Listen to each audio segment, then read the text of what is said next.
You're listening to IoT and IP Explained with Claudia Tapia, where experts discuss the latest in technology and intellectual property.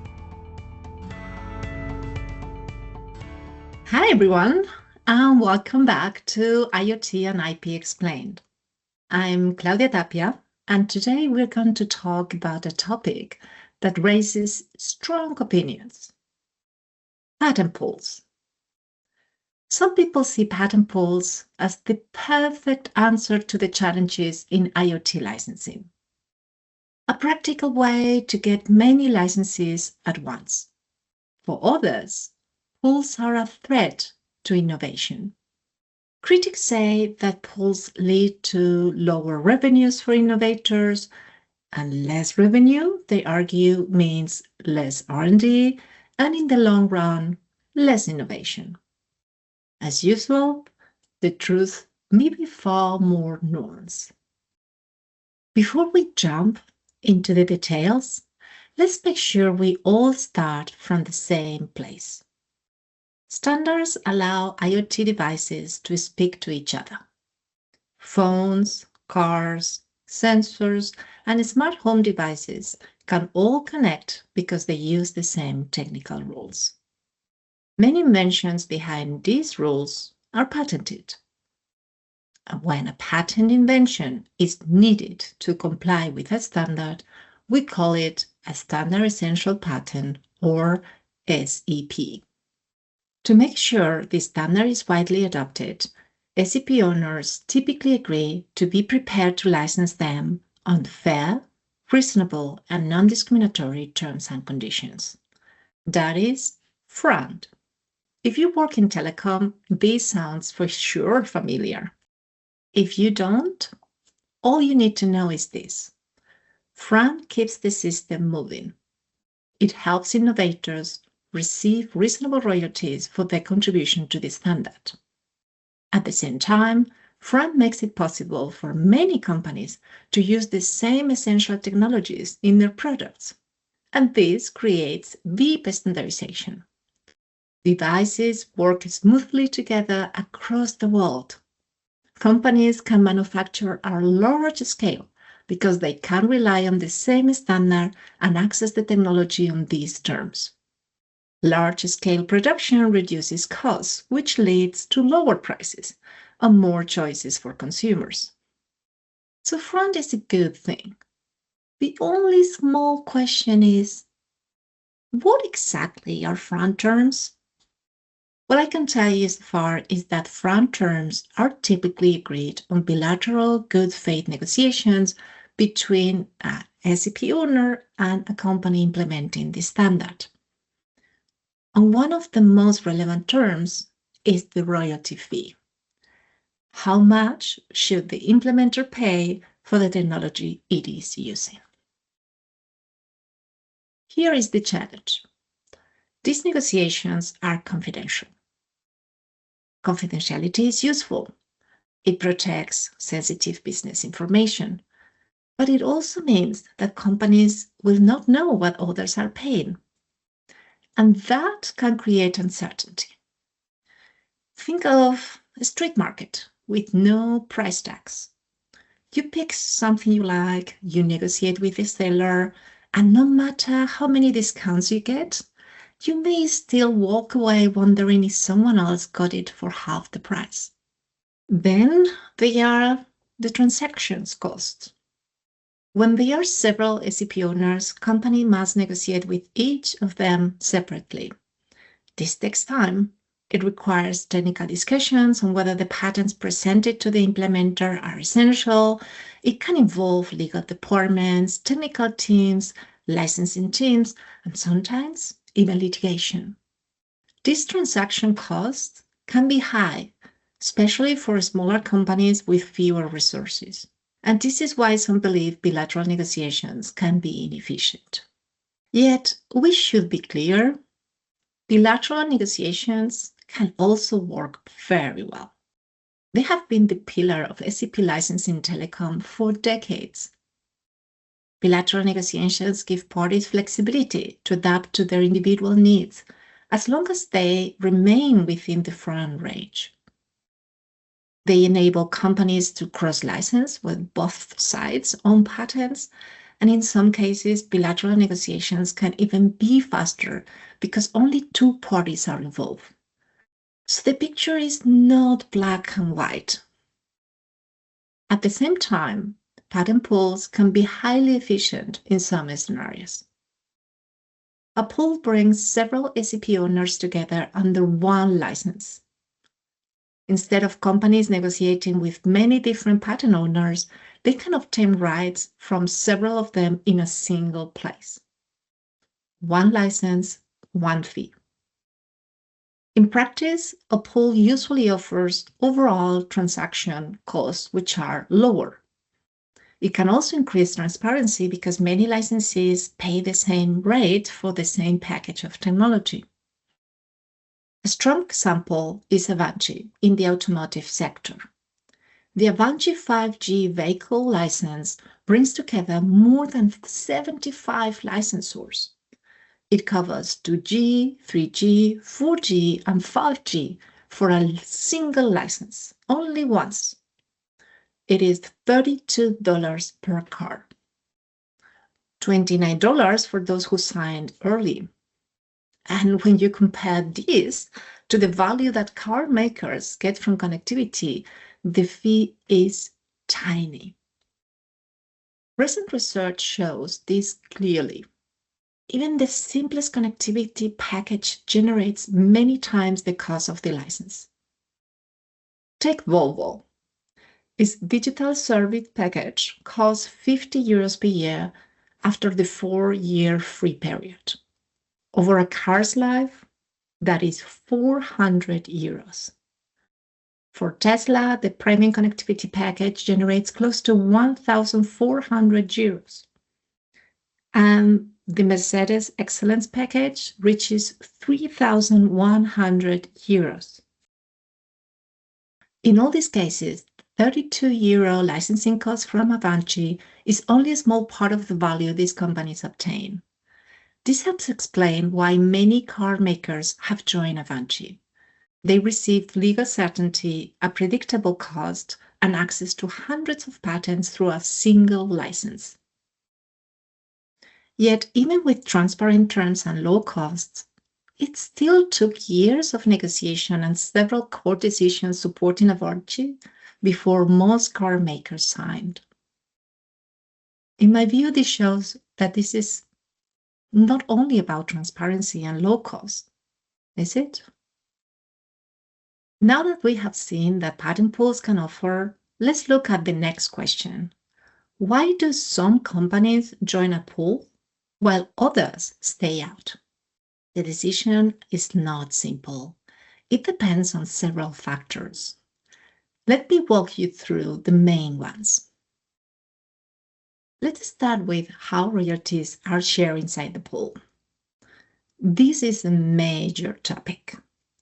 Some pools distribute revenues based on the number of essential patents each member contributes. In theory, this sounds fair, but in practice, not all SEPs have the same value. Some companies own core patents that truly shape the standard. Others contribute more incremental pieces. If everyone receives a similar share per patent, companies with stronger portfolios may feel under-rewarded. So, royalty distribution can become a reason for some innovators to stay out. Another reason is that in telecom, cross-licensing is frequently the preferred option. Companies that own SEPs may choose licensing each other to avoid blocking each other's product. In a bilateral negotiation, two companies can fine-tune the balance. They can decide who pays what and whether one side compensates the other. They can protect sensitive technical or business information. In a pool, this level of protection does not exist. The flexibility is also limited. The pool offers a one-way license from the pool to the implementer. It cannot replace the negotiation between two major SEP owners, for example. So companies that rely heavily on cross-licensing may prefer to license independently. Also to consider are the differences in business models. Not all companies have the same goals. Some rely on licensing revenues as a key part of the business. Others use the patents mainly to support their products. These differences influence how attractive a pool looks. For example, a company that relies on licensing to drive its R&D activities may want to negotiate terms directly to ensure the royalties are front. But a company that cares more about expanding its market presence because its main revenues may come from services after the standard is adopted may prefer the simplicity of a pool and access rates that fall below front. Pools normally require independent essentiality checks for the patents that are included, and this is helpful for implementers. It creates trust. But patent owners must pay for this process. And for some companies, the cost is acceptable, but for others, especially those with large portfolios, it can become expensive. They might prefer to rely on their own internal checks when licensing bilaterally. Moreover, efficiency in pool is not guaranteed. Companies do not always have the same strategy, the same market position, or the same expectations. Getting many innovators to agree on one rate, one contract, and one set of rules is difficult. And in fact, some industries have ended up with multiple pools for the same standard, simply because the patent owners will not agree.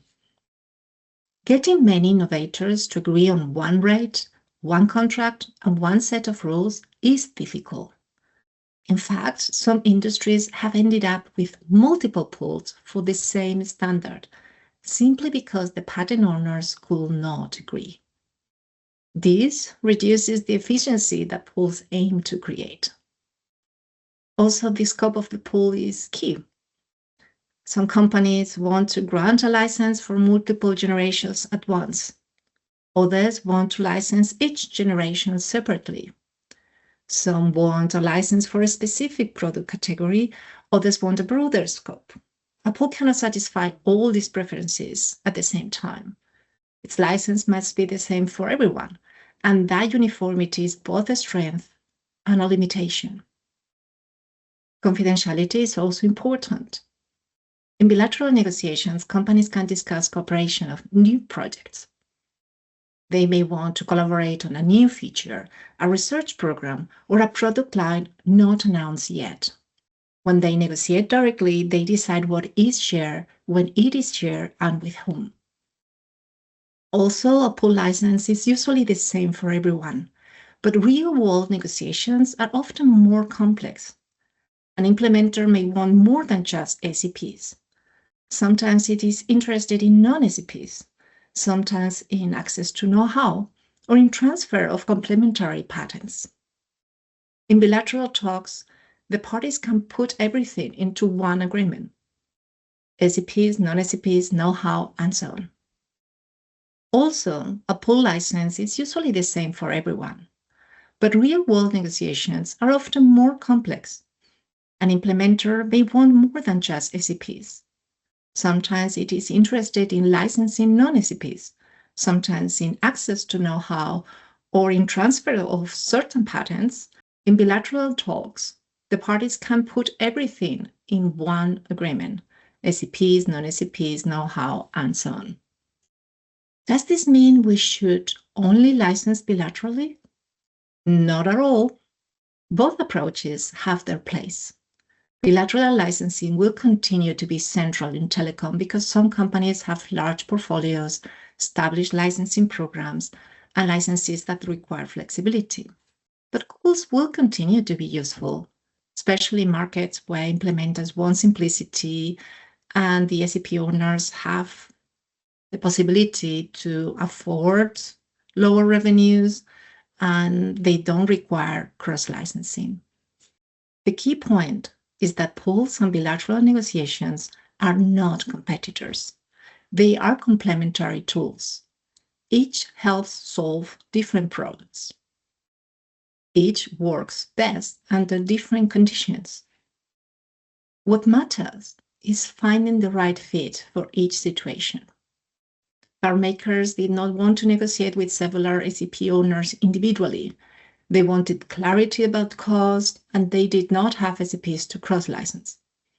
They asked for a single license, a unified agreement covering all or at least most of the patents essential to several generations of wireless connectivity. Avanci offered exactly that. The model responded to a real market need. Some may prefer to negotiate directly with innovators.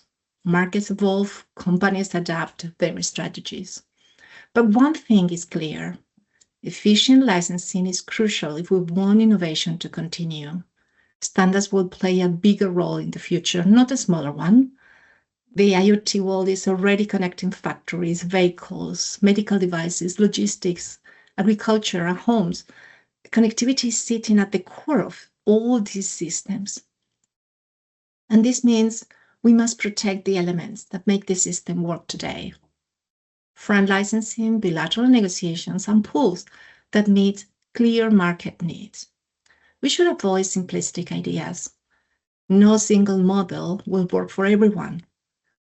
What we need is choice, flexibility, and solutions that respect both incentives to innovate and the practical needs of companies building connected products. In the end, the goal is simple: a healthy ecosystem where innovators are rewarded, companies can access the technology they need, and consumers benefit from better, more affordable products. That is how IoT continues to grow, and that is how innovation thrives. Thank you for listening. If you enjoyed this episode, feel free to follow the podcast for more insights on IoT and intellectual property rights. Bye-bye.